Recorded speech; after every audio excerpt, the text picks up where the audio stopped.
na ay Ginoo nga nagtanaw sa ato ang tanan.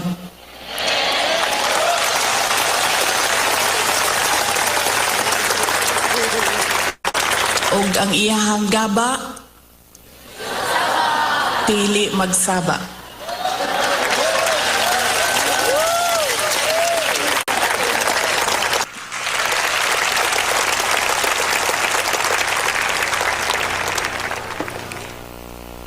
Nasabi ko na po,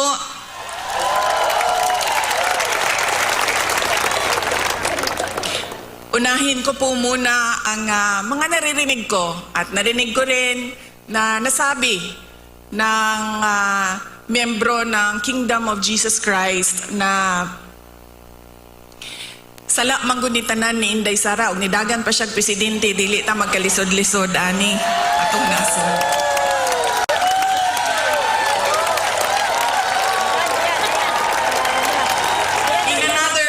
Forum, I will thoroughly explain myself kung bakit ganon ang nangyari at ganon ang desisyon ko. Pero sa ngayon, hinihingi ko lang ang patawad ninyo na nagkamali ako.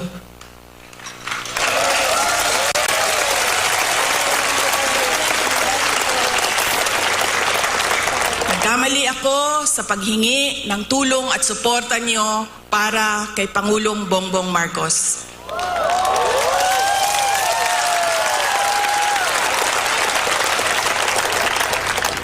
I was on the mistake belief that we were together on the platform of unity and continuity. Nagkamali ako, kaya hinihingi ko ang patawad ninyo.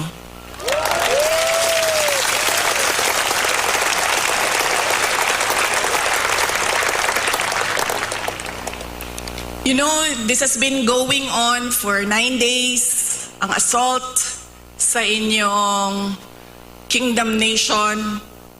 At I could not come earlier dahil meron ding atake sa opisina ng pangalawang Pangulo. At hindi ko maiwanan ang aking mga kasamahan doon sa Office of the Vice President. But always remember na wala man ako lagi sa mga masasayang araw ninyo, pero nandito ako lagi sa inyong kalungkutan. I will always be with you in your darkness. Bago ako pumunta dito, doon sa Manila, sinabihan ako, huwag kang lumapit sa KOJC dahil talo ka dyan. Kalaban mo administrasyon, kalaban mo dayuhan na superpower. Sabi ko, sa taong nagsabi sa akin noon, walang contest, hindi ako matatalo. Walang kompetisyon. Bakit ako matatalo? They may be a minority,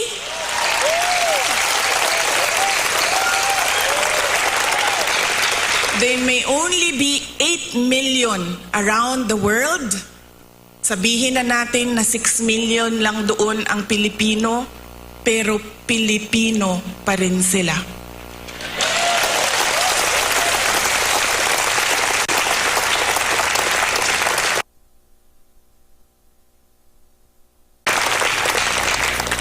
Noong ako ay naging Vice President, isa sa lagi na problema natin, hindi lang dito sa Davao City, but sa iba't ibang lugar ng Pilipinas, ay ang disaster response. So nung ako ay umupo, in-institutionalize namin ang Disaster Operations Center ng Office of the Vice President.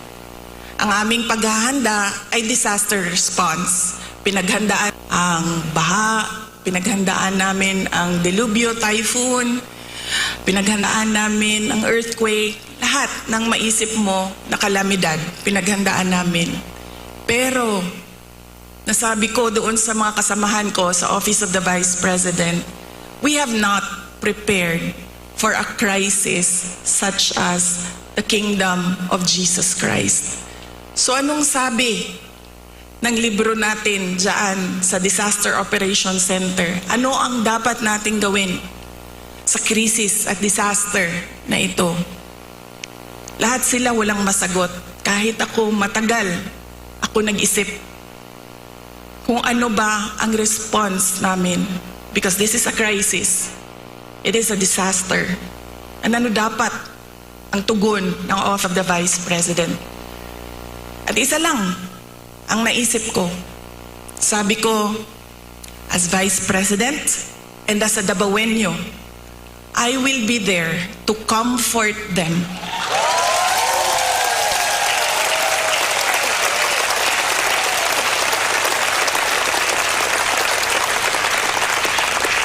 I have a moral obligation to assist them if they feel that they are persecuted, kahit kukunti lang sila. Trabaho ko yan bilang pangalawang Pangulo.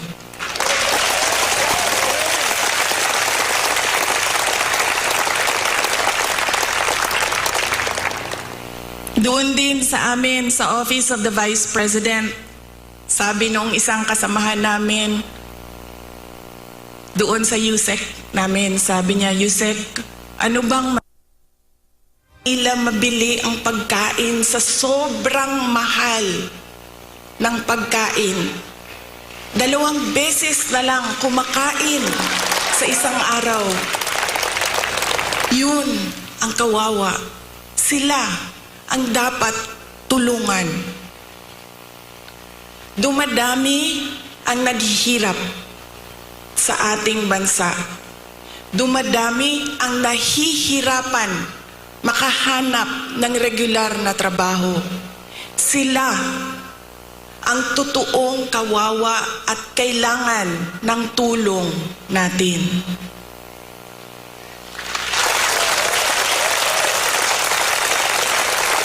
Ilang beses sa pag-atake sa akin, paulit-ulit ko sinabi, magtrabaho muna tayo. Because we owe it to our countrymen, because we made promises on stage, in front of everybody, na we will do something for our country. Paulit-ulit yan noong 1 taon. Hanggang ngayon sinasabi ko, magtrabaho muna tayo. Mas maraming nangangailangan ng tulong kaysa mas interesado sa politika.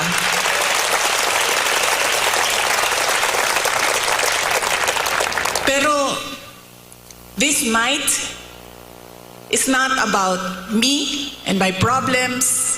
Hindi ako kawawa. Mas kawawa ang mga kaibigan natin na natutulog sa politika.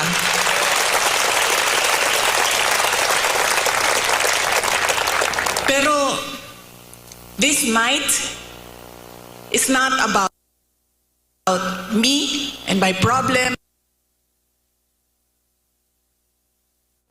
Tandaan ninyo, hindi kayo kawawa.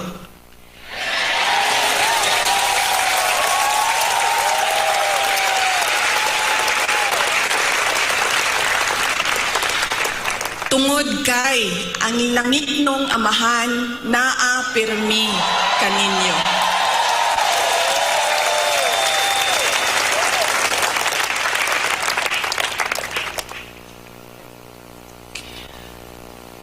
Noong isang araw, kausap ko yung SMNI President. Sabi ko sa kanya, Sir, bigyan mo ako ng update sa mga tao. Sabi niya sa akin, 3,000 ka pulis, 4,000 ka pulis, 5,000 ka pulis, ilang gipadala dinhi sa Kingdom Nation. Nalisang na ang mga tao. Nangahadlok na sila. And then I said, mali nga malisang. Mali nga mahadlok. Kay bao mo nga no? Gipadalhan mo og 5,000 kapulis na inyong istoryahon, na inyong ipasabot, na unsa na ang atong nasod, asa na ang rule of law.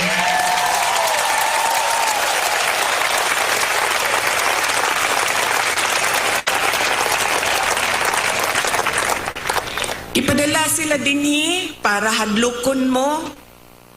Gipadala mo sa Ginoo para pasabton sila.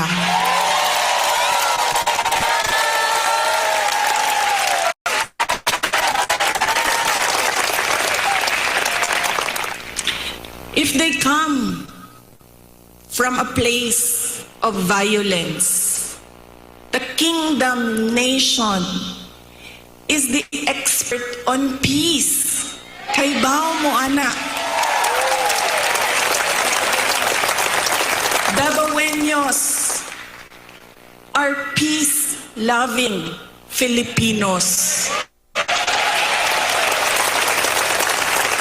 And in fact, dili lang Dabaweños, because the kingdom nation citizens can be found all over the country and around the world.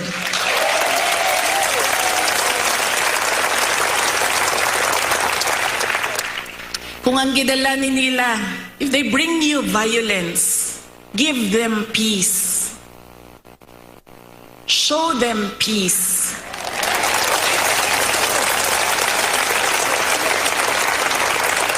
Make them understand that this is not about me and you. This is about the abuse of power and the assault on the freedom of religion.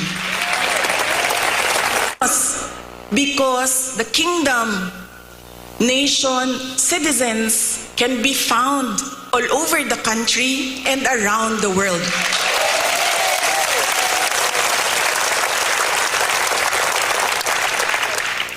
Kung ang gidala ni nila, if they bring you violence, give them peace.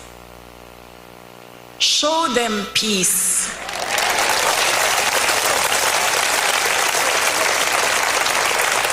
Make them understand that this is not about me and you.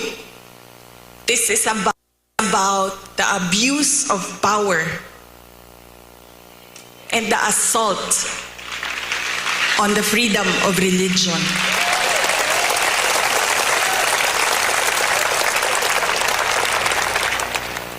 Violence, you have peace.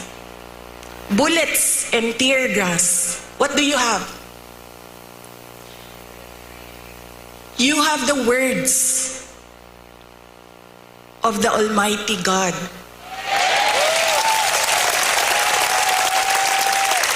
You have the Bible. Padalhan mo nila og bala, tirahon mo og tear gas. Preach to them the words of God.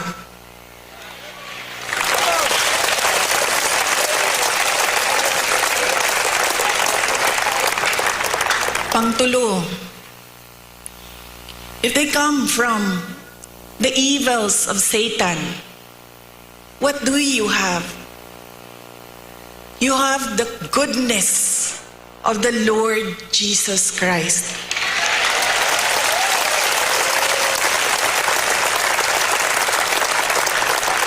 And always remember, kahit saan ka man pumunta, lahat nagsasabi, good triumphs over evil.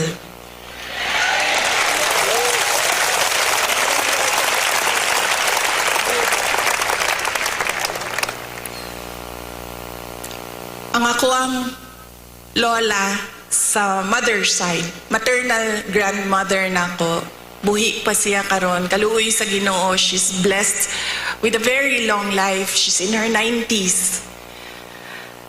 Lumad sila dinhe sa Davao del Sur of Davao City, sa Padada Davao del Sur of diri sa Davao City.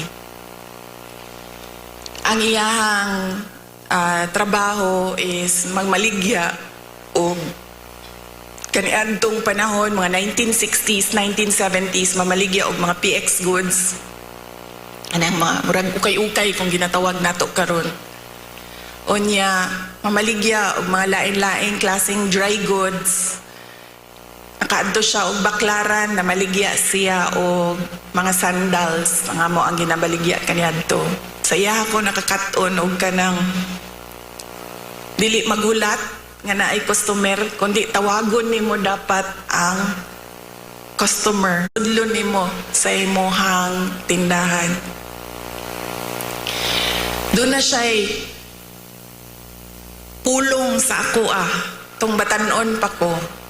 Kay bao mo, diri manggod sa ato sa Pilipinas, when you are outspoken, when you are opinionated, when you are headstrong, ang tawag sa imuha maldita. I feel that it is wrong, pero somehow, siguro sa ato ang mga Pilipino, na kung mutubag ka sa mga elders, tawagong kag maldita. So, tung batanon pa ko, ang ako ang lula, mag-istorya, mga saba tingali, unya, mutubag ko,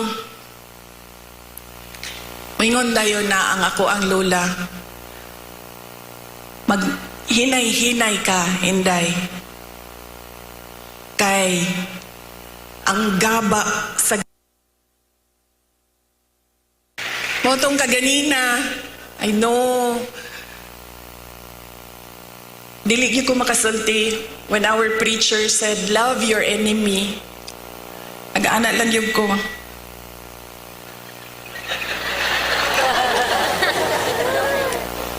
Wala pa ko sa punto sa mga miyembro. I am not in that level of spiritual enlightenment na I can love my enemies. Wala pa ko sa inyong level. O to kaganina nag-anak ko.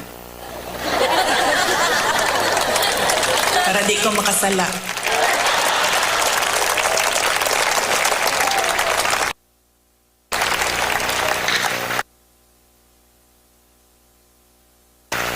But you know, para sa ako dili man ako sila mamahal. I cannot bring myself to love them. Pero ang akong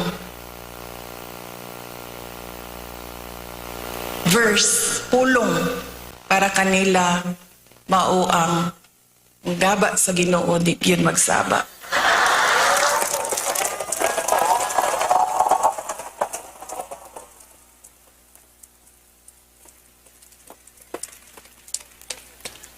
Mauna siya ang prinsipyo sa ako ang lula po rin. And God will take care of you all the more because kamo, you can love your enemies. You can forgive. So you will gain victory.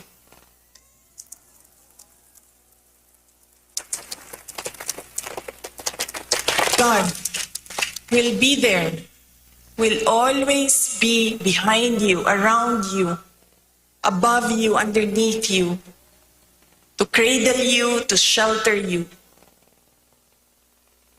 Because you know His power over all of us.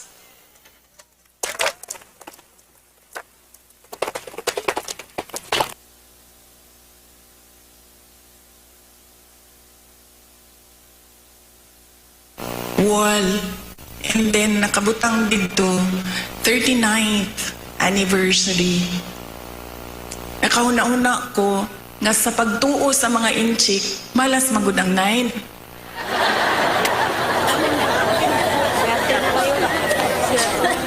to nakaanak ko, siguro sundon na to. Wala may mawala sa to Kung sundon na to ang tinuuan sa mga inchik, nga dili gyud ka mag-celebrate og 9. So this is our 40th anniversary.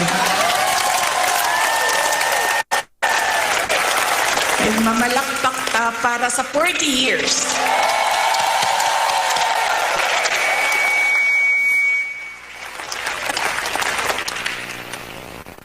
You have come a long way from 1 to almost or approximately 8 million around the world.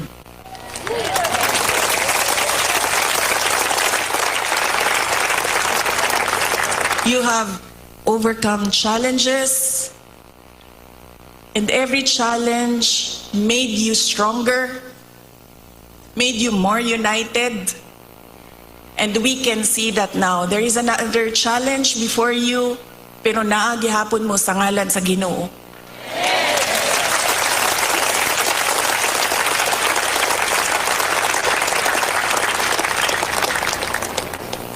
Ug sa tanaw nako, sa kadaghan, sa kalisod, ug sa kadaghan sa pandaot, ug sa kadaghan sa dili pagtuo sa inyo ug sa kadaghan sa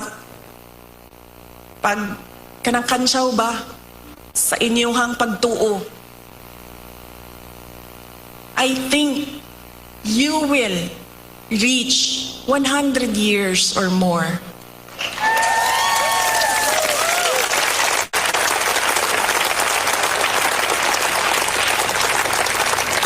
Magpadayon ug magpadayon mo basta ang inyong pagsalig ug pagtuo hugot dinha sa Ginoo.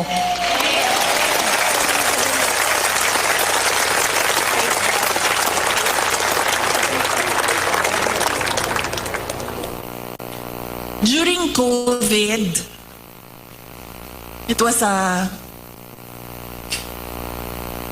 experience as mayor. It was an experience that I do never want to go through again. The COVID-19 pandemic. Dili na ko ma-explain sa inyo ang kalisod atong panahon na to.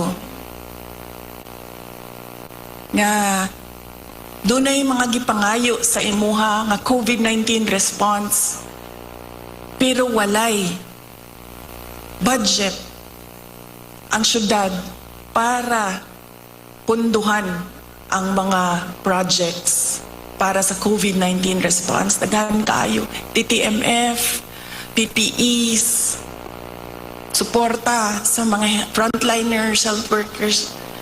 Dili na ko gusto mo sa bato. Pero doon ako'y mensahe sa mga Dabawenyo, maupod ang mensahe nako sa inyo karon.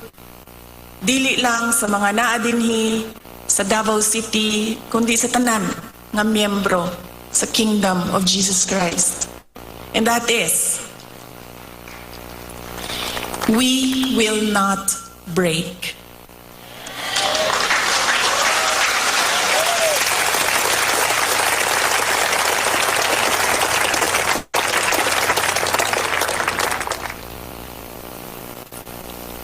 On my way here, kaganina, nag-ingong ko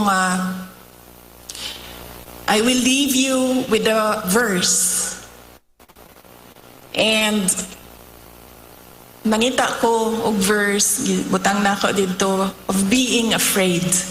Na doon ay isa, on top of the list, which will guide you, which will guide me, which will guide our countrymen through these dark times of our nation. And that is Psalm 23, verse 4. Even though I walk through the valley of the shadow of death, I will fear no evil, for you are with me.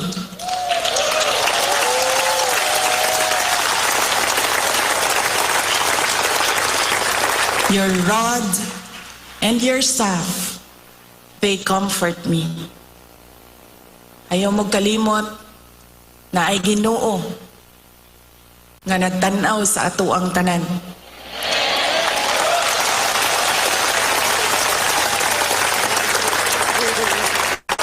Og ang iyahang gaba, dili magsaba.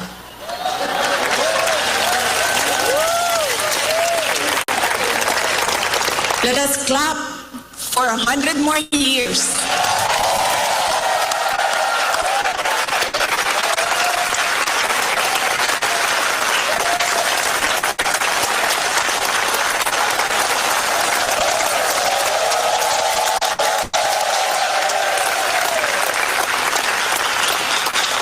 Ulitin ko ang aking kasiyahan na makasama ko kayo sa inyong 40th anniversary.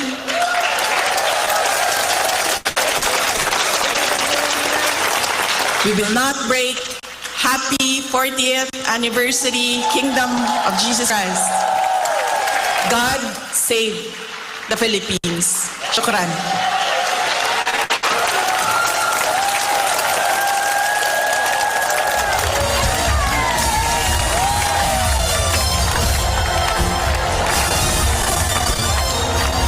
Daghang salamat!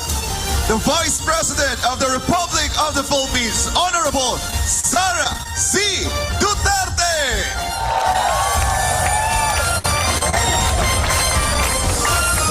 Thank you very much to our Vice President. Palakpakan naman natin ang ating ama. Happy 39th anniversary to all the members of the Kingdom of Jesus Christ.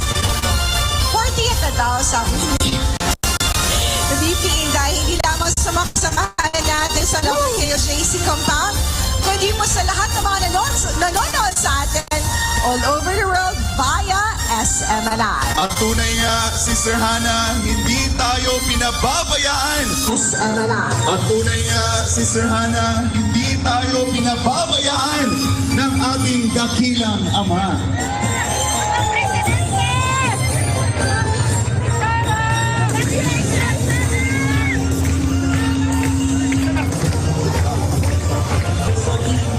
Palakpakan naman natin si Luminay, Sara Duterte, kababayan. And of course, we would like to thank our Almighty Father, Lord Jesus Christ, for His appointed Son, Pastor of Born City, Bulacan. Hindi mararating ang declaration ang narating ngayon kung wala ang pinakamapalabasol. Amen? And without much further ado, my brothers and sisters, let us continue to celebrate the goodness of our Almighty Father. Let us give our highest praise to Almighty Father as the King of Musician sings the highest praise.